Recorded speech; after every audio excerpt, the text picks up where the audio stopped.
Okay, we're going to take a little photo tour today of the little Harstene plan, or the cabin on Harstene Island. That's pronounced Harstene, not Harstene. Little 20 by 20 cabin that we built has the capacity to add a second story, which would make this little cabin 800 square feet. I'm just going to do a quick tour, and I'm going to give you a little quick glimpse of my card. How about that? Free publicity. You'll love that. Anyways, I'm going to take a little hike around the house here, and hopefully without killing myself. This particular house is a full log home in combination with pre-built panels. The siding is all western red cedar lap siding and board and bat up at the top, which I like doing because it adds a nice contrast. The roofing obviously is all metal, forest green, and the customer liked the idea of doing a partial wraparound deck, which greatly expands the usable outdoor area, especially in this case where we had such a tall drop on this side of the house. Taking a shot up, we have the shed dormer, which we did that again to add to the square footage, usable square footage for the loft, when at that time that the loft is added in. Okay, getting around to the back corner, taking a quick shot up. We're gonna go all the way up and take a look at that wood stove pipe and come down before the raindrops get us too much on the lens. Oh, I'm going to back up because I wanted to point out that this window on the back side could easily be converted into a French door slider, which would be nice in case this house were set up on a nice ocean beach waterfront somewhere and you wanted access to that deck off the back side of the house. Okay, let's get around to the side here and make our way inside. Maybe just a quick little peek inside the window,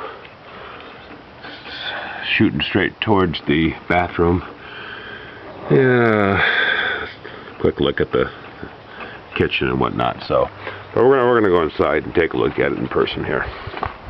All right, we'll make our way around. This is the septic system right here.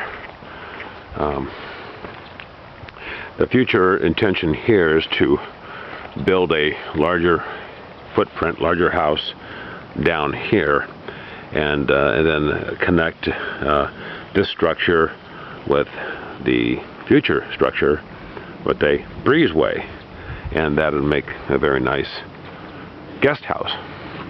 All right, so I'm going up the stairs. We're going to get inside, get out of this cold, wet Washington weather, and oh, look at that nice warm wood stove.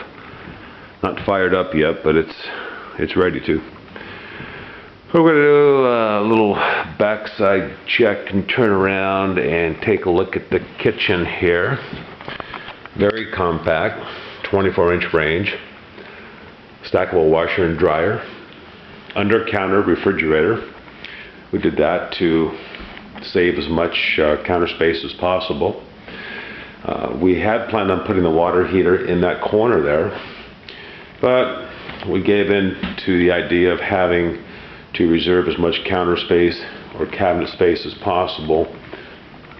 So we put the water heater up there, and so we thought that was a good thing to do. As you can see by looking up, we have the nice ceiling fan. It's about 17, 18 feet all the way up from the floor here. Now all these beams are wide open at this point, but we did this again because the future purpose and intent is to put the 2x6 select decking over these logs, and that will create a second story. So you'll have a full 200 square feet upstairs, along with the 200 square feet downstairs. Not really intended for a family of 9 or 10, but very comfortable for 2 or 3 or even 4 people for a short time, depending on how well they get along. The wall finishes, we decided to go with a 1x6 TNG pine as opposed to drywall. Wanted to keep everything as woodsy as possible. All these logs are 12-inch in diameter, and they are a seasoned Engelmann spruce log, which I prefer. Good dry seasoned logs, so there's very little checking and or shrinking as time goes on. So you can see that everything stays pretty tight with the all the caulking that we do, which is required to seal up this house. So that's a key element of having a well-built log house, is that making sure the logs, in my opinion anyway, the logs are dry to start with. So we're going to make our way around over here now and come to where the little bathroom is. Again, very compact. We did a Neil Angle 42-inch shower stall with a brushed nickel enclosure. It's rain glass. And the fixtures purchased at Home Depot, very simple, basic, very practical, very functional. So we're going to go to the bathroom and come out of the bathroom.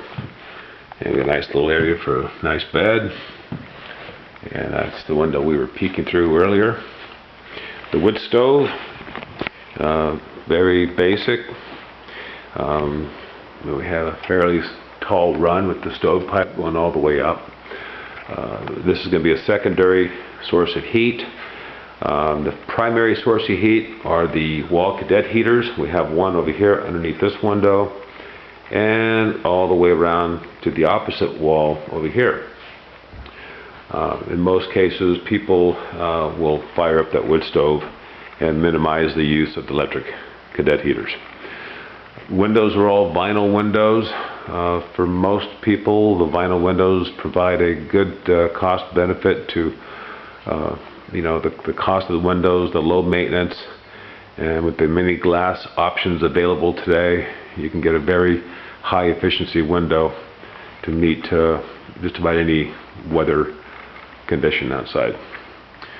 So that pretty much wraps it up. We're going to head on out of here and get on to the next project. And that was it.